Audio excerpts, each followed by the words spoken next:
आज हम सॉल्व करेंगे जीएफजी की प्रॉब्लम मैक्सिमम सम प्रॉब्लम। सो इस प्रॉब्लम में हमें क्या करना है, हमें एक नंबर दिया है n जिस पे हम उस पर डिवीजन परफॉर्म कर सकते हैं। लेट्स से हम उसको डिवाइड कर सकते हैं by 2 by 3 and by 4 and उसका सम हम कैलकुलेट कर सकते हैं। तो फाइंड हमें क्या करना है, हमें फाइंड करना है maximum sum that can be obtain by summing of the divided parts together. हम उसको जितने भी पार्ट्स में डिवाइड करेंगे, लेट्स से 12 को हमने डिवाइड करा 6, 4 एंड 3 पे, तो हम इन पार्ट्स को फर्दरली डिवाइड कर सकते हैं तो चेक करने के लिए कि इसका सम क्या फर्दर ग्रेटर हो रहा है या नहीं हो रहा है। तो इस क्वेश्चन को करने के लिए हम बेसिक रिकर्शन का इस्तेमाल करने वाले हैं इसमें। सबसे पहले हमें जो चीज़ करनी होगी, हमें फाइंड आउट करना पड़ेगा कि इसके इंडिविजुअल डिवाइड करने के बाद जो सम होगा वो कितना होगा। लेट्स से फर्स्ट वाला पार्ट जो होगा वो n/2 होगा, जिसको हम स्टोर करें वेरिएबल a में। सेकंड जो पार्ट होगा वो होगा n/3, जिसको हम स्टोर करेंगे b में। एंड थर्ड होगा c, जिसमें हम स्टोर करेंगे n/4।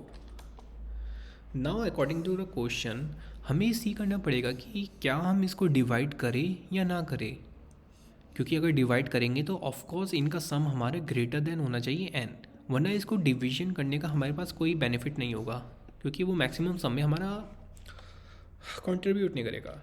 लेट्स से हम कंपैरिजन चेक कर लेते हैं यहीं पे कि अगर हमारा n greater than equal to है a plus B plus C, what does it mean कि अगर हमारा जो n है वो स्टिल ग्रेटर देन है इन तीनों के सम से, मतलब हम उसको डिवाइड कर रहे हैं और उन तीनों का sum still less than n है, देन हमें उसको डिवाइड करने की ज़रूरत नहीं है। n is the maximum sum that we can obtain. So हम सिंपली इसको रिटर्न कर देंगे।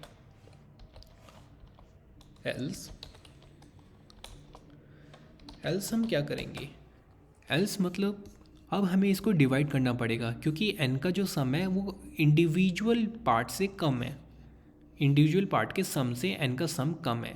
अब हम इसको डिवाइड करेंगे। डिवाइड करने के लिए हम सिंपल रिकर्शन टेक्निक करेंगे, that means a function calling itself again and again is recursion. हम इसमें एक बार a पास करके कॉल करेंगे, एक बार हम b पास करेंगे एंड एक बार हम c पास करेंगे इन दिस। अब हमें रिकर्शन को रिकॉल करना है।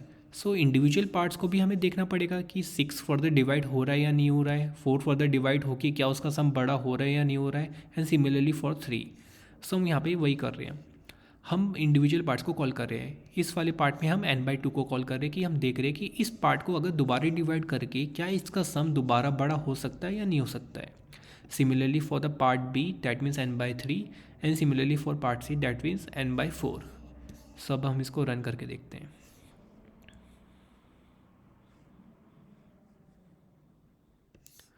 Answer is correct. Let's say हम एक और इनपुट के ऊपर देखते हैं, लेट्स से इट इज़ 12।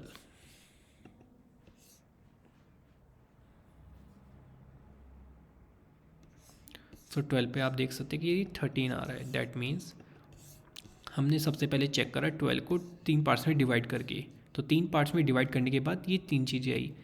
6 हमारा स्टोर होगा a में, 4 हमारा स्टोर होगा b में इन दिस, एंड 3 हमारा स्टोर होगा c में।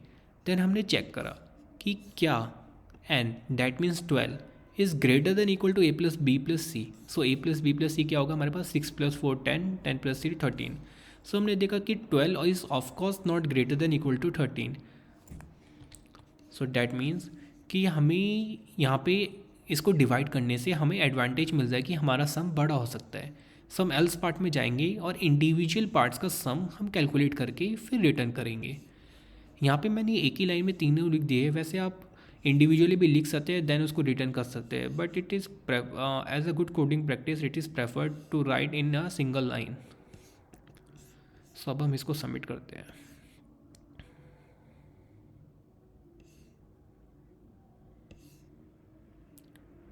यस, तो आंसर हमारा चल रहा है। अगर इसमें आपको कोई भी डाउट हो तो आप प्लीज़ इसमें हमें शेयर कर सकते हैं। ओके।